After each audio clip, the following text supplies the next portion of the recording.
오늘의 일발장전 시작합니다. 일발장전의 두 기둥이죠. 최고의 주식 전문가 두 분과 함께합니다. 김영민, 김준호, MBN 골드매니저 모셨습니다. 안녕하십니까? 반갑습니다. 자, 지난주 금요일 밤에 PPI 쇼크가 있었습니다. 하지만 주식시장은 일단 외면. 파월 의장의 잭슨홀 미팅 연설은 이번 주 금요일 밤. 요건 다음 주로 가야 될 것 같고, 영민 매니저, 반도체 관세 이야기로 시작을 해야 될 것 같습니다. 트럼프 대통령이 최대 300% 관세를 부과하겠다. TSMC를 노렸다. 이런 이야기가 시장에 파다합니다. 그렇죠. 네.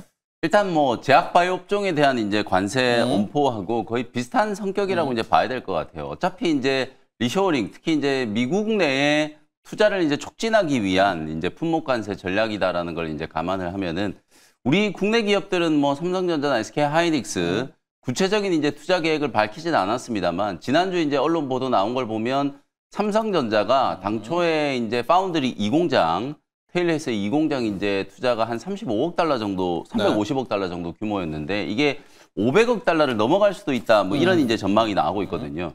또 SK 하이닉스도 이제 인디애나주에다가 사실상 이제 그 HBM 후공정 이제 전용 이제 공장을 짓고 있는데 요게 이제 투자 금액이 한 5조에서 6조 원 정도 수준이었어요. 근데 아마도 이거보다 훨씬 더 많은 금액이 이제 투자가 될 걸로 예상이 되거든요.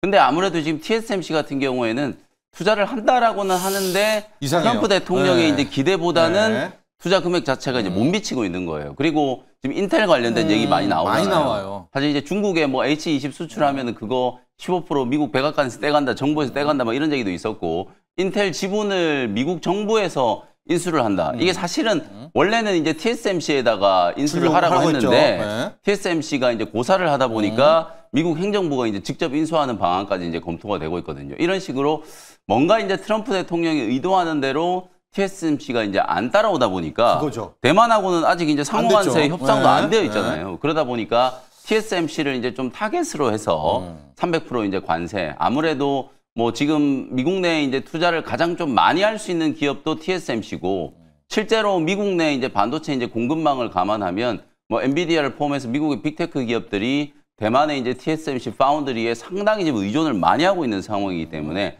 아마 이제 그 부분에 대한 이제 우려도 분명히 하고 있는 것 같아요.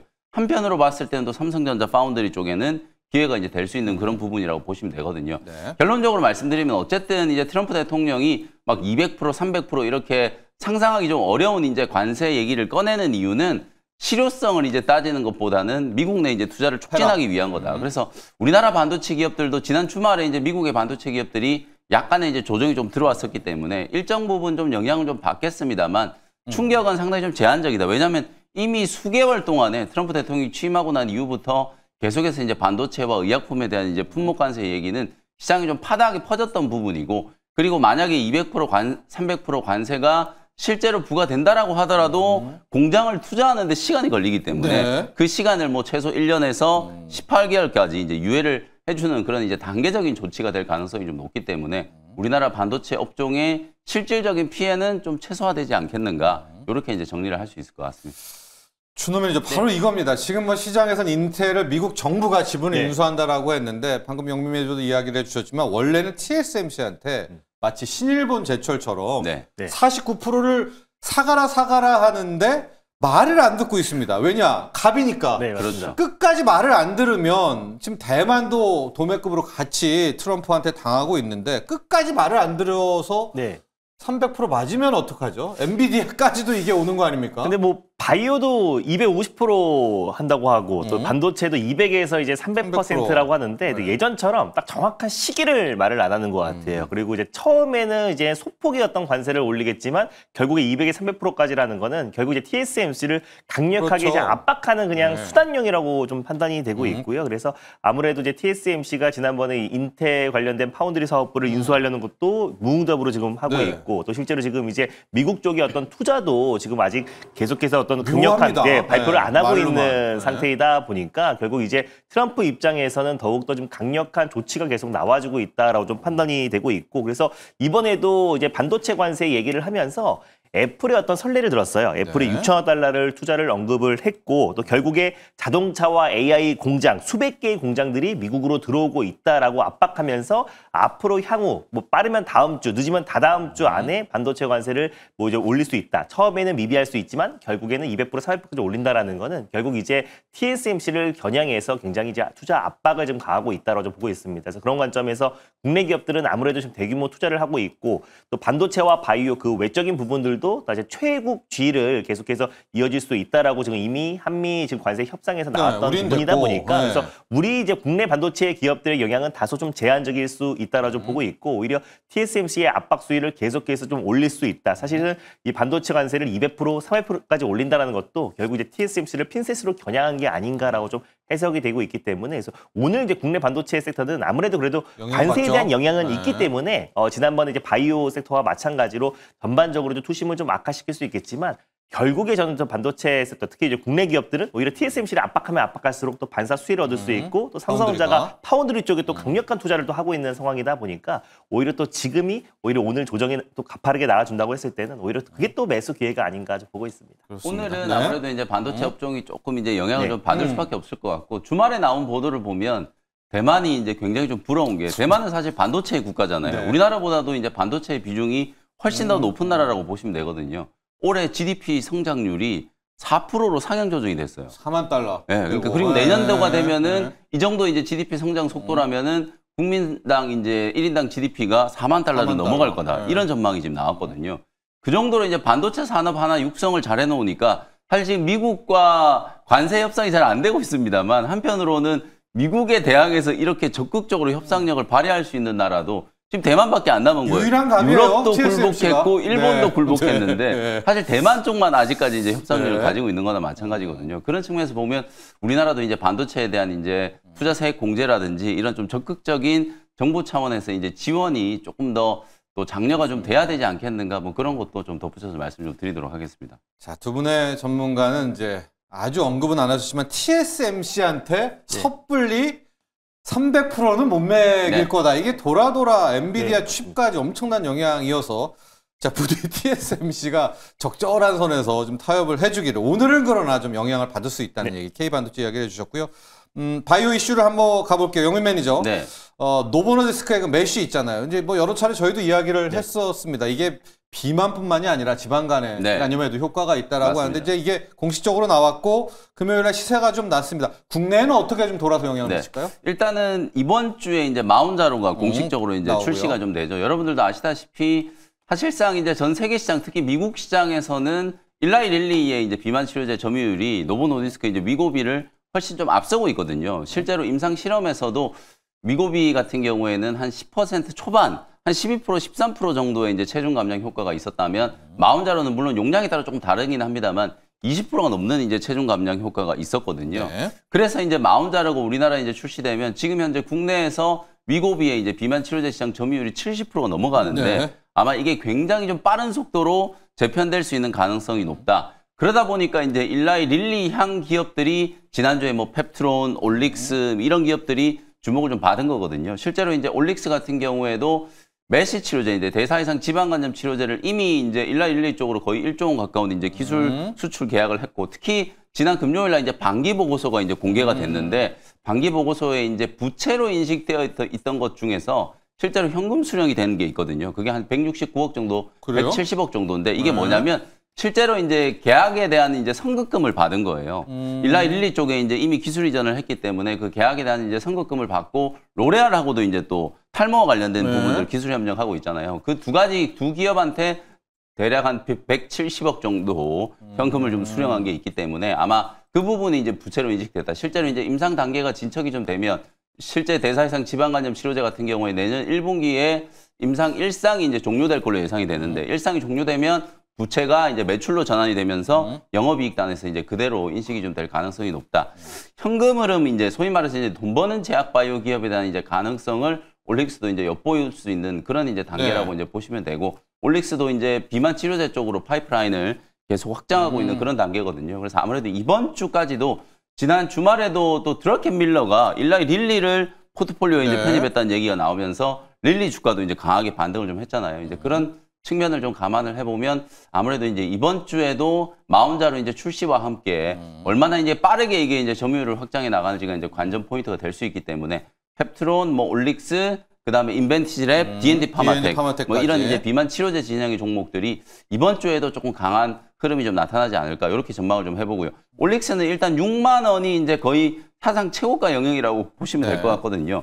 7월 달에 이제 저점을 좀 찍고 기술적인 반등이 이제 점진적으로 좀 진행이 되면서 35,000원대에 있던 주가가 지난 금요일 날 6만 원대를 한번 뚫었어요. 상단을 이제 뚫고 있는 과정이기 때문에 이 자리 이제 뚫으면 바로 이제 최고가가 한번 만들어지는 흐름이라고 이제 보시면 될 것 같고요. 실적 발표도 이제 다 끝났고 현금 흐름에 대한 이제 확신이 좀 생겼기 때문에 아무래도 이제 올릭스도 최고가 64,000원 한번 뚫어내지 않을까. 그래서 목표가를 64,000원으로 조금 상향 조정해가지고 대응을 한번 해보시면 되겠습니다. 자, 올릭스 1112와 1조 원대였었나요? 네. 네. 메쉬 치료제 기술 이전이 있었던 그런 재료도 있고요.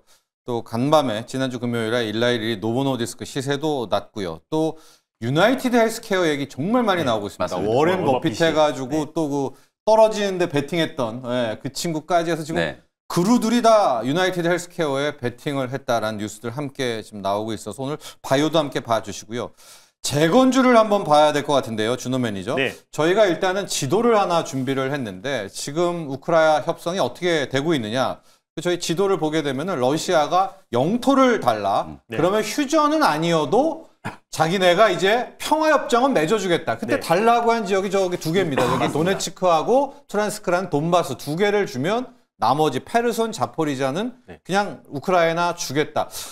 아, 어떻게 될까요? 영토는 주긴 줘야 될 것 같은데 협정 돌아가는 거 보면. 일단 지금 이제 젤렌스키가 이제 미국으로 갔고 이제 오늘 이제 유럽도 오고 미국과 있어요. 이제 우크라이나 간에 이제 정상회담을 앞두고 있는 시점인데, 그러니까 지난주까지만 하더라도 이제 젤렌스키가 지금 영토는 주지 않을 것이다라고 이제 못을 박았는데, 이번에 지금 이제 미국과 러시아 간의 어떤 이제 정상회담 이후에 지금 이제 트럼프가 돈바스 지역을 이제 주고, 그다음에 이제 일부 그 외 지역들은 이제 우크라이나가 가져간다라고 지금 언급이 나온 상태이다 보니까 이제 요 부분이 지금 이제 젤렌스키만 허락을 하면은 결국 이제 종전 협상으로 이제 바로 가는 건데, 결국에 지금 이제 이 부분에 대해서는 뭐 유럽 쪽이나 이제 미국 내에서도 좀 반발이 좀 심한 상태이다 보니까 이게 실제로 수용을 할지는 오늘 이제 정상회담에서 우리 결과를 좀 지켜봐야 될 것 같은데, 그중 입장이 너무나 이제 강경했기 때문에 사실 이번에 바로 내용을 뒤집을 만한 어떤 내용, 다만 이제 나토 가입을 만약에 이제 허용을 한다고 했을 때는 결국에 이제 이거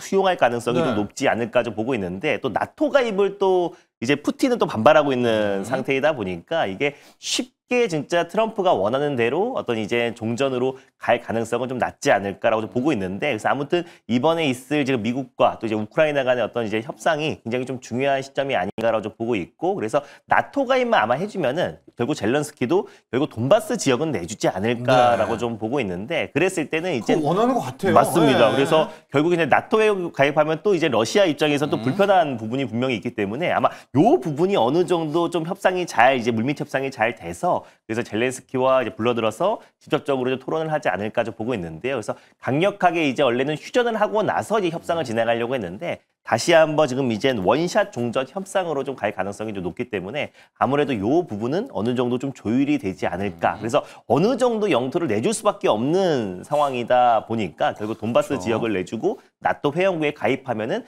그래도 빠른 시일 내에 생각보다 종전 협상이 더욱더 속도를 박차를 가하지 않을까라고 좀 보고 있는데, 그래서 오늘 뭐 이미 그 기대감이 좀 적용되면서 이미 뭐 SY 스틸텍부터 시작해서 우크라이나 대건 종목들이 전체적으로 좀 상승 흐름이 나와주고 있긴 한데, 오늘 또 진입하는 건 좀 리스크가 좀 클 수도 있다라고 좀 보고 있어요. 왜냐면 이제 기대감이 적용되고 있기 때문에 만약에 된다 한들 또 이제 세론성의 어떤 변동성이 나올 수 있어서 일단 좀 확인하고 들어가도 전 절대 늦지 않는다고 봐요. 그래서 결국 우리가 예전 2018년도에 남북 경협주를 본다고 하더라도 본격적으로 남북 정상회담 날짜가 잡힌 이유도 남북 경협주들이 거의 한 2배에서 3배 이상 평균적으로 상승 흐름이 나와줬기 때문에, 그래서 우크라이나 재건 관련된 정말 큰 프로젝트고 거의 뭐 2천조 이상의 어떤 큰 대형 프로젝트이다 보니까 결국에 확인하고 들어가도 절대 늦지 않는다라고 보고 있습니다. 그렇습니다.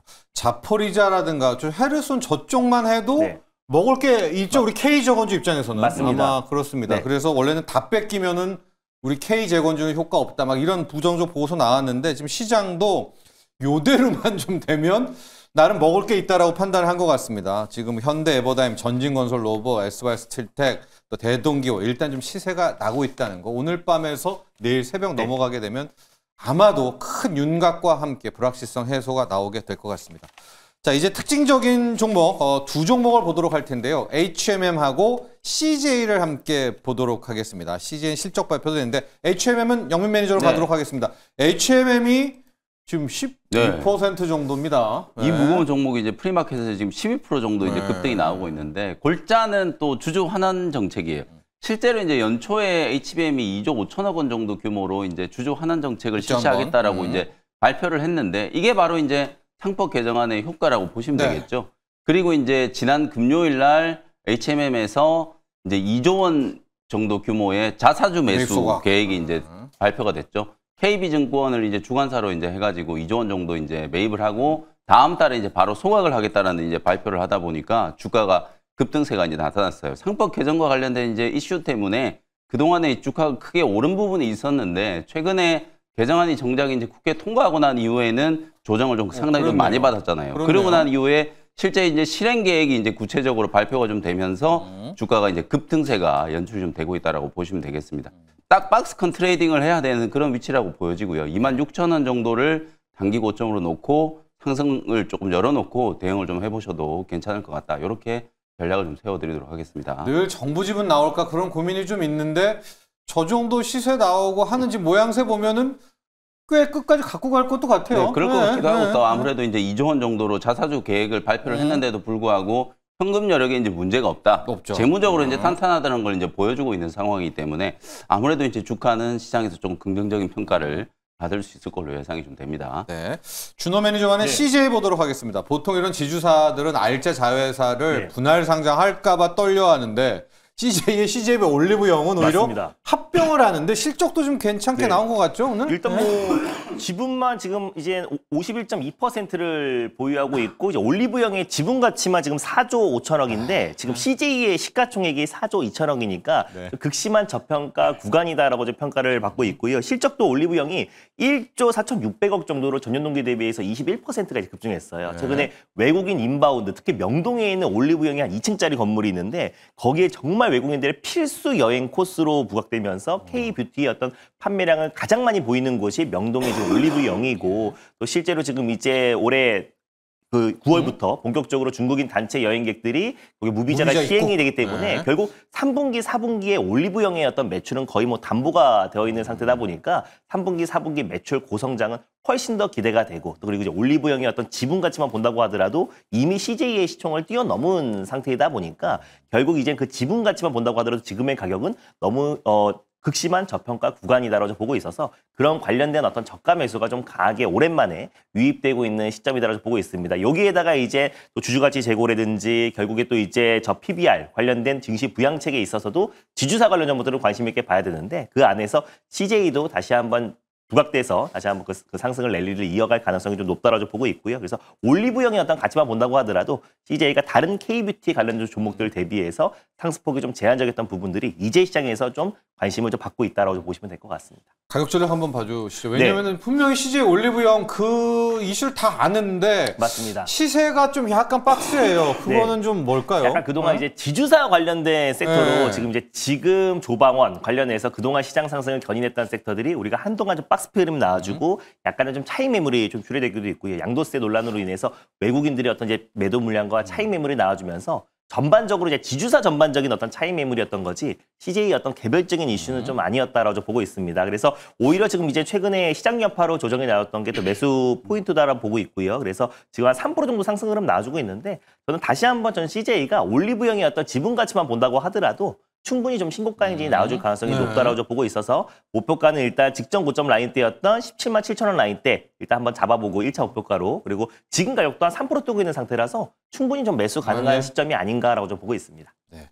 자, 그리고 이 시각 특징주, 프리마켓 특징 중에서 LG 디스플레이 한번 보도록 하겠습니다. 영민 매니저, 저희가 이제 지난주에 이제 디스플레이 이야기를 또 하면서 또 이게 이제 호재인 거는 맞지만 맞아요. 또 준호 매니저가 이게 대형 호재는 아니다라는 이야기를 해주셨고 또 반대편에서는 아니다. 이제 중국이 15년간 못 들어오니까 그 기대감이 크다라고 했는데 금요일 날 큰 조정이 나왔습니다. 하고 앞으로가 좀 궁금해요. 왜냐하면 네. 그날 떴을 때 많이 들어가신 것 같아요. LG 디스플레이뿐만 아니라 막 BH부터 해가지고 이쪽 디스플레이 쪽이요. 아무래도 이제 지난 8월 13일 시세가 조금 이제 과했다라는 평가는 있는 것 같아요. 다만 저는 좀 길게 보면 어쨌든 네. 디스플레이 업황 자체가 우리나라 이제 삼성 디스플레이와 LG 디스플레이가 중국의 이제 BOE를 포함한 이제 저가 공세에 굉장히 조금 곤욕을 좀 치렀었잖아요. 적어도 미국 시장 안에서는 BOE가 거의 뭐 14년 네. 정도, 아직 확정된 건 아닙니다만 대략 한 14년 정도 거의 이제 퇴출된다. 이 14년의 개념이 삼성 디스플레이가 이제 OLED 이제 개발하는데 연구 개발에 들였던 이제 시간을 이제 감안해서 딱 그 시간만큼 네. 이제 미국 시장 진입을 못하게 이제 막아놓은 거거든요. 그렇다라고 하면 뭐 삼성 디스플레이, LG 디스플레이한테는 점유율 확장에 이제 기회가 저는 분명히 될 수 있다라고 보고, 특히나 이제 폼팩터의 변화, 요번에 이제 삼성이 폴더블 7 이제 발표하고 나서 네. 스마트폰 시장에 대해서도 다시 한번 이제 새롭게 이제 관심이 좀 부각되고 있잖아요. 그리고 이제 내년도가 되면은 애플도 이제 폴더블 시리즈를 드디어 네. 이제 출시를 하게 되는 거기 때문에 이제 본격적인 어떤 폼팩터의 변화 속에서 OLED 디스플레이에 대한 이제 수요도 늘어날 수 있는 가능성이 좀 있거든요. 그리고 이제 또 하나는 온 디바이스 AI 시장의 이제 개화. 아무래도 여러 이제 디바이스 쪽으로 AI가 이제 확장이 된다라고 했을 때 디스플레이 단에서는 이제 OLED가 가장 좀 핵심적인 이제 소재로 부각될 수 있는 가능성이 좀 있기 때문에 향후에 이제 삼성 디스플레이나 LG 디스플레이 단기적으로 봤을 때는 뭐 재료는 반영됐다라고 하더라도 저는 중장기적인 이제 측면에서 봤을 때는 점유율 확장에 좀 좋은 기회가 될 수 있다. 그래서 이걸 너무 단기 테마적인 이제 성격으로 좀 보시는 것보다는 특히 LG 디스플레이 같은 경우에는 오랜 시간 동안 이 적자 때문에 굉장히 좀 고생을 많이 했었던 기업이잖아요. 이제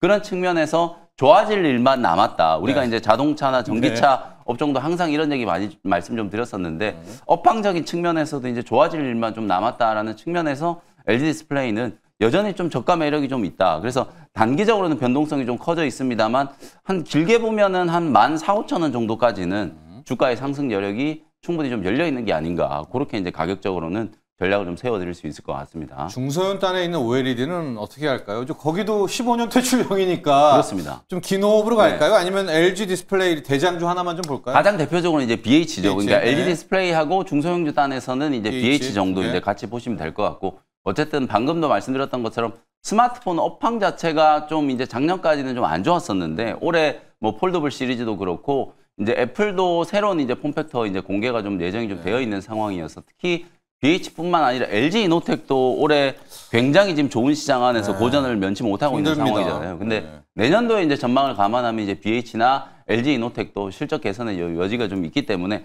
지금 당장 이제 선호도를 우선순위를 이제 따져봤을 때는 조금은 후순위로 좀 밀릴 수는 있겠으나 어쨌든 이 OLED 단의 이제 종목들과 IT 이제 세트 쪽 부품 쪽의 이제 기업들도 재평가는 분명히 조금 돼야 된다. 그래서 하반기로 가면 갈수록 이제 낙폭 가대 종목에 대한 이제 관심이 좀 커지기 시작하면 이런 이제 부품단의 종목들까지도 관심을 좀 가져보는 것도 좀 좋은 전략이 좀 될 수 있다라는 것도 참고를 해주시면 되겠습니다. 네, 자 여러분 15년 퇴출형입니다. 그러니까 영민 매니저는 호흡도 너무나 짧게 갖지 말고 긴 틀에 있어서 우리 KOLED 디스플레이 쪽을 바라보자 이 얘기를 해주셨고요. 리뷰 겸 특징주 겸 포스코 퓨처엠을 가보도록 하겠습니다. 지금 2차 전지 관련한 소재 가격은요. 안 떨어집니다. 이제 중국이 감산하는 게 만져요. 이제 웬만한 이제 악재에도 크게 흔들리지 않는다라는 건 원래 사실 주식의 가장 저점 또 신호이기도 하거든요. 자, 포스코 퓨처엠이 최근에 거의 1조 규모의 어떤 계약 해지, ESS 계약 해지, 솔라엣지로부터 이제 계약 해지가 있었음에도 불구하고 그냥 하루는 좀 흔들리긴 했지만 그 하락이 그대로 회복했다라는 거는 사실 솔라엣지가 자체적으로 ESS 사업을 철수해서 이제 계약 해지가 됐던 거지. 포스코 퓨처엠의 어떤 이제 그 양극재 소재의 어떤 기술이 떨어져서 이제 했던 건 아니다라는 거. 그래서 그런 점을 참고하시면 될 것 같고 그 이후에도 계속해서 지금 ESS 그리고 또 양극재 관련된 또 그리고 ESS LFP 쪽의 공급 계약 체결을 꾸준하게 이어가고 있고 또 최근에도 그 1조 규모의 또 중국 기업과의 또 대규모 공급 계약을 체결했다는 점을 봤을 때 회복 속도가 굉장히 빠르고 웬만한 악재가 이제 주가에는 반영이 되어 있는 게 2차 전지 세트다 보니까 그런 이제 대규모 어떤 큰 악재에도 불구하고 빠르게 회복하고 있다라는 거. 그게 어떤 주식의 어떤 저점의 어떤 큰 신호다라고 보시면 될 것 같고요. 일단 포스코 퓨처인 같은 경우는 너무나 매력적인 게 중국에서 이제 흑연 관련된 또 이제 감산에 나선다고 했을 때도 네. 천연 흑연과 또 인조 흑연을 생산하고 있는 유일한 기업이고 또 양극재와 음극재를 공동으로 동시에 생산하고 있는 유일한 국내 대표 기업이잖아요. 그리고 최근에 중국 기업들의 또 이제 LFP, ESS 관련된 공급 계약을 체결하기도 했고 결국 이제 포스코 퓨처임이 또 대체 불가한 기업이 될 수가 있기 때문에 결국 이제 포스코 그룹 내에서의 어떤 상승을 충분히 견인할 가능성이 높다라고 보고 있고 또 ESS 쪽의 매출이 빠르게 급증하고 있는데 어쩌면 또 이제 올해 4분기부터 서서히 또 이제 전기차 판매량도 회복되고 있는 시점이다 보니까 네. 결국에 이제 저는 포스코 퓨처엠의 어떤 이제 매출 성장세가 오히려 3분기, 4분기에는 확실하게 흑자 전환 기조로 돌아설 가능성이 좀 높다라고 보고 있습니다. 그래서 그런 관점에서 충분히 가격적으로도 매력적이고요. 2차전지 소재가 이미 주가에는 모든 웬만한 악재들이 좀 선반영이 되어 있는 상태다 보니까 굉장히 매력적이고 그리고 특히 포스코 퓨처엠 같은 경우는 흑연을 대체할 수 있는 인조 흑연을 또 생산한다는 점만 봐도 충분히 좀 상승 여력이 남아있다. 최근에 코스모 화학 같은 경우도 중국의 어떤 저가 생산에 맞서서 또 이제 황산 코발트를 생산하고 있는 기업인데 또 큰 시대가 분출되었고 그래서 양극재, 음극재 그리고 LFP 관련된 기업들은 어떤 중국이 어떤 선점하고 있던 시장을 우리가 뺏어온다라는 점에서도 네. 충분히 좀 매력적이다라고 보고 있어서 포스코 퓨처임은 지금 가격도 저는 충분히 좀 매력적인 구간이 아닌가라고 좀 보고 있습니다. 그렇습니다. 지금 탄산, 리튬뿐만 아니라 흑연 이런 네. 2차 전지 소재단은 맞습니다. 가격이 계속 올라갑니다. 이제 중국이 좀 포기하는 것 같거든요. 그 틈에서의 포스코 퓨처엠까지 설명해 주셨고 YS킴님이요. 준호 매니저 네. 큐리옥스 바이오 시스템 좀 부탁드립니다. 오늘도 지금 프리마켓에서 한 17% 정도가 빠지고 있어서 이 네. 큐리옥스 바이오 시스템 한번 체크해 이게 보도록 아마 지금 뭐 할게요. 특별한 뭐 악재가 나온 건 아닌 것 같고요. 일단 제가 소개해드리고 9월 목요일 같은 경우는 한 10% 정도 좀 상승 흐름이 네. 나와줬다가 좀 밀리고 있는데 아마 예. 실적적인 부분인 것 같아요. 그래서 실적이 이제 8월 15일 날에 다 발표가 나온 상태에서 오히려 큐리오스 바이오 시스템즈는 2분기 실적에 대한 기대감보다 이제 막 보급형 모델 관련해서 이제 3분기부터 판매가 시작됐다라고 했잖아요. 그래서 네. 공급이 체결됐고 이제 생산이 시작됐다라고 했기 때문에 일단 8월 15일 날 이제 실적 발표가 끝나고 나서 한번 실적에 대한 우려로 좀 일시적인 흔들림이 나올 수 있어도 결국에 이제 실적 고성장이 나와주고 있는 섹터들은 결국 오늘의 어떤 이제 실적에 인한 어떤 조정폭은 빠르게 회복될 수밖에 없다고 보고 있습니다. 그래서 뭐 지금 뭐 특별한 악재가 없고 이미 뭐 2분기 실적은 당연히 나올 수가 없는 게 보급형 모델이 이제 본격적으로 생산이 시작됐고 아직 공급이 안 되고 있는 시점이다 보니까 저는 3분기 또 4분기에는 이제 보급형 모델 또 그리고 이제 세포 세척 치료제 관련해서 그 치료 솔루션을 본격적으로 이제 스몰 캡 기업들에도 공급이 된다고 했을 때는 3분기, 4분기에 서서히 매출이 좋아져서 오늘 만약에 흔들린다고 하더라도 그 흔들림은 좀 빠르게 회복될 수밖에 없다고 보고 있어서 크게 걱정 안 하셔도 좋을 것 같습니다. 네, 큐리옥스 바이오 시스템 이제 세포 분석 공정 네. 시스템 맞습니다. 솔루션 쪽을 갖고 있는 또 그런 기업이다는 거 소개를 해드리고요. 지금 한화 솔루션, HD 현대에너지 솔루션, OCI 홀딩스 등의 이제 태양광들 반응하고 있는 것은 잠시 후에 또 작전 시간에 프리마켓과 함께 파악을 해드리도록 하겠습니다. 자, 이제 영민 매니저 일발로 갈 텐데요. 네.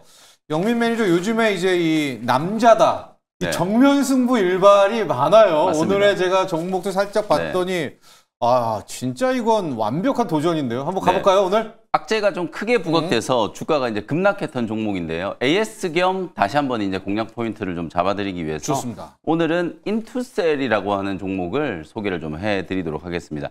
일단 제약바이오 업종 전반적으로 이제 지난주 미국 시장에서도 좀 긍정적인 이제 기류가 딱 형성이 됐죠. 일단 가장 먼저는 금리 인하에 대한 이제 기대감이 가장 좀 크고요. 네. 그 다음에 아까도 이제 저희가 계속 언급해드렸던 것처럼 워렌 버핏의 이제 버크스 헬스웨이가 유나이티드 헬스케어를 우리 돈으로 약 2조 원 정도 이제 매수했다라는 얘기가 나오면서 주가가 거의 12% 가까이 급등을 했고 드라켄 밀러도 일라이 릴리를 이제 포트에 비중 확대 차원에서 이제 편입을 했다. 그리고 이번 주에 또 우리가 좀 주목해야 되는 이슈 중에 하나가 21일 날 빌 게이츠가 3년 만에 또 우리나라를 방한을 해요. 21일이요? 네, 이번 주에 이제 방한 예정이 좀 되어 있거든요. 예. 빌 게이츠 여러분들 아시는 것처럼 백신 재단도 직접 운영하고 있고 그리고 이제 원전 기업도 SMR 기업에 직접 또 투자하고 있잖아요. 그러니까 우리나라에 와서 백신이라든지 또 바이오테크 기업들, 원전 기업들과의 또 협력 이런 것들이 또 기대가 좀 될 수 있는 상황이기 때문에 여러모로 뭐 제약바이오 업종이 추초반에 좀 시장에 관심을 좀 많이 받지 않을까 이런 생각이 좀 들고 일단 일라이 릴리가 우리 국내에 이제 마음자로 이제 출시한다는 기대감 때문에 펩트론이 지금 시총이 8조가 훌쩍 넘었죠. 네. 그다음에 이제 지난주 ABL 바이오, 리가켄 바이오도 거의 뭐 사상 최고가 랠리가 좀 나왔는데 리가켄 바이오가 이제 5조 7천억, ABL 바이오가 4조 7천억, 요 정도로 이제 시총이 불어나고 있는 상황이에요. 특히 오늘 제가 이제 말씀드리려고 하는 분야는 ADC 분야라고 생각하시면 되거든요.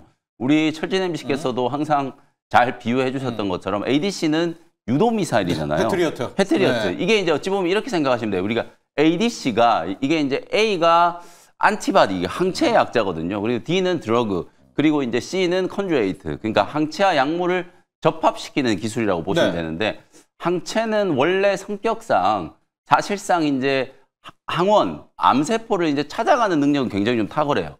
근데 얘가 가서 직접 암세포를 공격하는 능력은 좀 떨어지기 때문에 암세포를 직접 사멸시킬 수 있는, 우리 몸 안에 있는 소위 말해서 이제 NK세포라든지 T세포 같은 이런 면역세포처럼 암세포를 직접 사멸시킬 수 있는 폭약이 필요한 거거든요.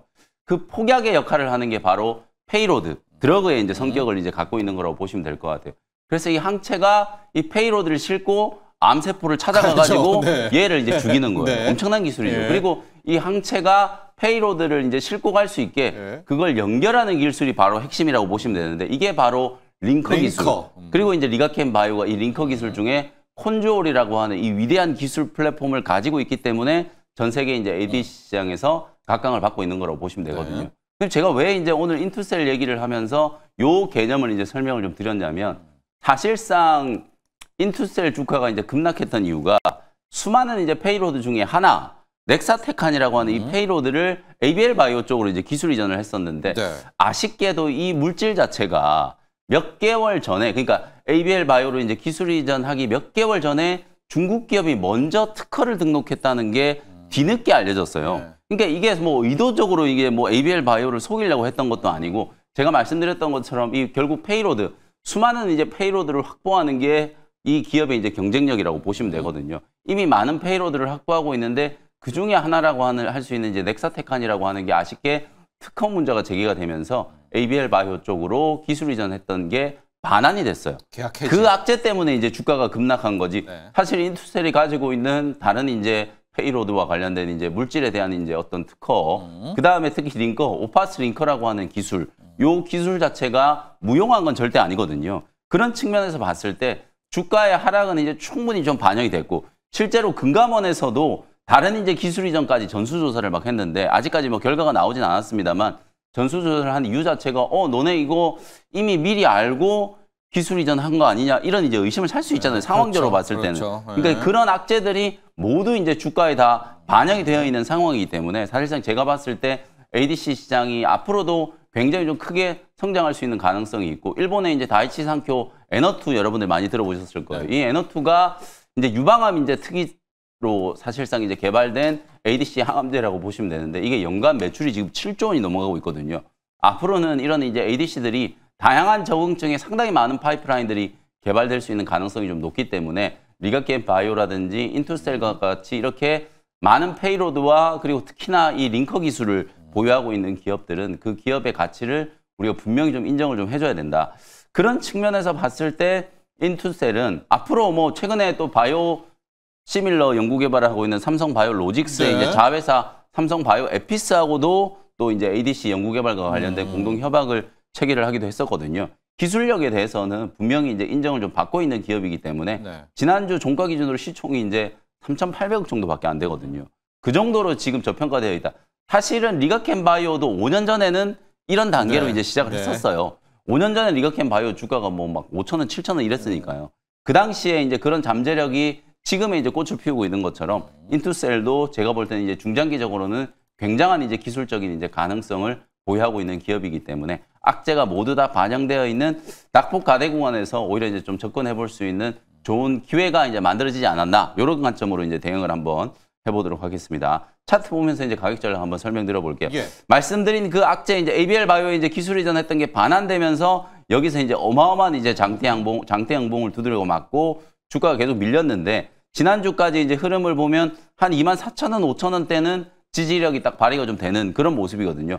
요 정도 악재가 나왔는데 24,000원, 5,000원이 이제 지지된다. 여기가 이제 바닥이라는 얘기이기 때문에 이제는 서서히 좀 턴어라운드를 할 수 있는 가능성이 좀 높다. 그래서 매수가는 지난주 종가 26,000원 정도, 목표가는 일단 단기 반등을 좀 공략하는 차원에서 한 33,000원 정도 제시를 좀 해드리도록 하고요. 손절가가 중요한데 이게 네네. 23,000원. 요 자리를 깨면은 또 다른 악재가 나온 거나 마찬가지예요. 요 자리를 깨고 내려가면은 반드시 이제 리스크 관리를 해야 되기 때문에 23,000원 정도는 반드시 이제 리스크 관리 손절 가격이라고 생각을 하시고 대응 전략을 좀 세워보시면 되겠습니다. 자, 오늘 영민 매니저의 일발은 인투셀입니다. 우리는 이제 ADC 기술하면 무조건 리가캠 이렇게 외우고 있지만 이제 인투셀이 혜성처럼 등장을 네. 했는데 자, 바이오 업계에서는 일명 잠수함 특허라고 합니다. ABL이랑 잘 가다가 떡하니 중국이 우리가 이거 네. 먼저 특허 등록을 했어. 이제 이거 터지면서 맞습니다. 완전히 지금 무너졌고 아마 당국에서는 어쩔 수 없이 조사를 하는 거죠. 영민 매니저도 얘기했지만은 이거 인투셀이 알고도 그렇죠. 예, 의심이 이거 되죠. 조사를 해야 그건 됩니다. 조사는 해야 됩니다. 네. 네. 그래서 조사 결과도 나오는 거 기다려 보시고요. 앞서 손절가 이야기도 해주셨으니까 그것도 반드시 참조하기를 바랍니다. 자, 이제 준호 매니저 일발로 향해야 될 텐데 네. 겸사겸사로 할 말도 많습니다. 방산에 맞습니다. 대해서도요. 가볼까요? 아무래도 이제 방산 같은 경우가 최근에 피크아웃에 대한 우려감과 또 우크라이나 종전에 대한 어떤 이제 기대감이 적용되면서 약간의 좀 세론과 맞아요. 차익 매물이 나와줬는데 저는 우크라이나 사실 이제 종전과는 무관하게 지금 이제 뭐 유럽과 그리고 또 중동국과 최근에 동남아시아까지 또 이제 K 방산의 어떤 공급 계약 체결 횟수가 늘어나고 있다는 점을 봤을 때 올해 하반기가 기대가 되고 예전처럼 이제 방산 섹터가 실질적으로 다 같이 올라가는 상승장보다는 오히려 네. 그 안에서 정말 실적이 가파르게 진행되고 있는 종목들은 각계전투식으로 좀 이제 옥석을 좀 가릴 때가 되지 않았나라는 점에서 지금 최근에 우크라이나 종전에 대한 어떤 기대감으로 좀 지나치게 차익 매물이 나왔던 종목들 중에서 오히려 좀 안정적인 또 이제는 그 호재가 나왔음에도 불구하고 주가의 어떤 반영이 좀 덜 됐던 종목으로 한번 들어가 보도록 하겠습니다. 오늘 탑픽 종목은 S&T 다이내믹스를 오늘 탑픽 종목으로 오랜만에 한번 들고 와 봤고요. 일단 뭐 변속기 관련해서 자동 변속기 관련해서 가장 핵심적인 기술력을 가지고 있는 기업이 S&T 다이내믹스다라고 제가 예전에 한번 소개를 해드렸었는데 네. 지난주에 이제 K9 자주포 관련해서 또 이제 공산권 국가인 이제 베트남에 이제 공급 계약을 체결을 했잖아요. 그래서 베트남에 이제 세계 11번째로 즉 K9 을 그 공급 계약을 체결했고 수출 규모는 25문 플러스 알파로 약 한 3,500억 규모로 지금 이제 공급 계약을 최종 성사를 했습니다. 그래서 결국에 지금 이제 국내 방산 그 탑3가 계속해서 지금 중동이나 유럽 지역에 좀 추가 수주에 대한 어떤 부분들이 계속 이어지고 있는 시점이다 보니까 거기에 또 이제 부품을 공급하고 있는 기업들은 이제 3분기, 4분기에 대한 어떤 매출 성장도 기대가 되고 최근에 또 이제 현대로템과 이제 폴란드가 또 이제 K2 전차 관련된 2차 이행 계획을 체결했잖아요. 그래서 구조 규모였고 한 이제 180대 정도 수준으로 지금 이제 재수출이 되는 건데 결국에 2차 수출품은 또 이제 기존의 독일이 아니라 이제 국산화된 엔진과 또 그리고 변속기를 적용한다라고 해요. 대체될 가능성이 높다라고 합니다. 그랬을 때 국산화에 성공한 K2 전차의 지금 엔진은 현대로템이 변속기는 S&T 다이맥스고 그리고 실제로 지금 이제 K9 자주포 같은 경우는 엔진은 STX 엔진이 그리고 변속기는 S&T 다이맥스입니다. 그래서 K9 자주포와 K2 전차, 흑표 전차의 어떤 수주에 있어서 가장 큰 또 수혜를 받을 수 있는 게 이제 K 변속기인 S&T 다이맥스가 될 가능성이 높아서 결국 K2 전차와 K9 자주포로 인해서 실적 개선세가 3분기, 4분기에 빠르게 진행될 수 있다고 보고 있습니다. 그래서 이거는 우크라이나 종전과 휴전과는 상관없이 결국 이제 유럽 국가들의 어떤 공급 부족 사태가 계속 이어지고 있고 또 그리고 자주 국방에 대한 관심이 높아지고 있고요. 그리고 이제 중동과 유럽 쪽에서 국방비가 지금 확대되면서 결국 시장 확대가 늘어날 가능성이 좀 높다라고 좀 보고 있습니다. 그러니까 한마디로 수출 파이프라인이 다변화되면서 결국 수주 경쟁력이 더욱더 늘어날 가능성이 좀 높다라는 점에서 K2와 이제 K9 자주포 가장 이제 핵심 기계에 부품을 공급하고 있는 S&T 다이내믹스가 3분기에 매출 성장이 기대가 되고 실질적으로 또 이제 K2 전차에 들어가는 이제 파워팩 관련해서도 특히 중동 국가에 대한 어떤 수주 기대감도 굉장히 높거든요. 그래서 K2M이라고 미들이스트에 들어가는 변속기도 결국 S&T 다이맥스의 변속기가 들어가기 때문에 결국 이제 사우디를 필두로 한 또 이집트 그리고 중동 국가들이 이제 본격적인 수주가 확대된다고 했을 때는 저는 다시 한번 이제 K2와 그리고 이제 K9 자주포에 들어가는 변속기 업체인 S&T 다이맥스의 어떤 재평가도 굉장히 좀 필요한 시점이 아닌가라고 좀 보고 있습니다. 최근에 어떤 시장 여파와 또 이제 방위 산업 관련된 약간의 어떤 이제 정점 우려감, 피크아웃 우려감으로 약간은 좀 이제 횡보했던 흐름이 나와졌는데요. 저는 오히려 최근에 또 이제 우크라이나 이제 종전을 앞두고 있는 시점에서 오히려 또 이제 조정이 나와주고 쉬어가는 타이밍이 오히려 매수 기회다라고 판단돼서 S&T 다이맥스를 탑픽 종목으로 들고 와봤습니다. 그렇습니다. 이제 현대로템이 폴란드죠. 맞습니다. 네, K2 전차 수출했을 때 우리 생각으로는 네. 현대로템 가고 네. 변속기인 S&T 다이내믹스 맞습니다. 가고 또 엔진인 그 SX 엔진 가고 뭐 맞습니다. 그러려고 맞습니다. 했는데 네. 반영이 안 됐어요. 반영이 안 됐어요. 예. 그래서 이게 예. 응집했다가 이제 오히려 이제 우크라이나 관련된 불확실성이 해소가 되면은 그때 한번 폭발적으로 2차 시세가 분출될 가능성이 높지 않을까라고 좀 보고 있어서 그나마 HD현대 인프라코어 같은 경우는 이제 엔진도 공급하지만 우크라이나 재건 수혜주로 묶이면서 좀 움직였던 갔고. 부분이 있었었는데 네, STIMX는 지금 최근에 연달아 두 가지의 강력한 수주 그리고 또 이제 호재에도 불구하고 못 갔던 부분들이 네. 저는 한번 응집해서 한 번은 시세가 분출될 가능성이 높다고 좀 보고 있습니다. 그래서 오히려 지금 또 약간의 조정이 방산이 우크라이나 이제 재건에 대한 기대감 평화. 때문에 조정이 나와주는 거랑 사실 ST 다이맥스랑 실적과는 전혀 무관하거든요. 오히려 3분기, 4분기의 어떤 매출 성장이 가파르게 진행될 수밖에 없는 상황에 놓여져 있으니까 오히려 지금의 어떤 조정을 이용해서 싸게 잘 매수해 놓으면은 2차 시세를 우리가 그대로 수익을 챙기지 않을까 보고 있습니다. 그래서 지금도 마이너스 한 1.75 정도 조정 흐름이 나와주고 있는데요. 오히려 지금 56,200원 부근대에서 다시 한번 이제 매수가로 잡고 대응하셨으면 좋겠고 목표가는 일단 68,700원 라인대를 1차 목표가로 한번 설정해 보도록 하겠고요. 그리고 손절 라인대는 48,700원 말씀드려 보도록 하겠습니다. 자, 오늘 준호 매니저 일발 S&T 다이나믹스입니다. 지금 이제 평화 협정 요거 네. 때문에 방산주가 눌려 있어서 지금 그 폴란드 K2 네. 수출 전차 이슈가 맞습니다. 반영이 안 됐다. K9 자주포도. 자주포. 네. 그거가 이제 후반영 될 수 있다. 맞습니다. 앞서 영민 매니저는 인투셀입니다. 네. ADC, 리가캠의 바통을 받는 또 하나의 기업으로 또 주목하시기 바랍니다. 일발장전 여기까지 하죠. 오늘 감사합니다. 고맙습니다.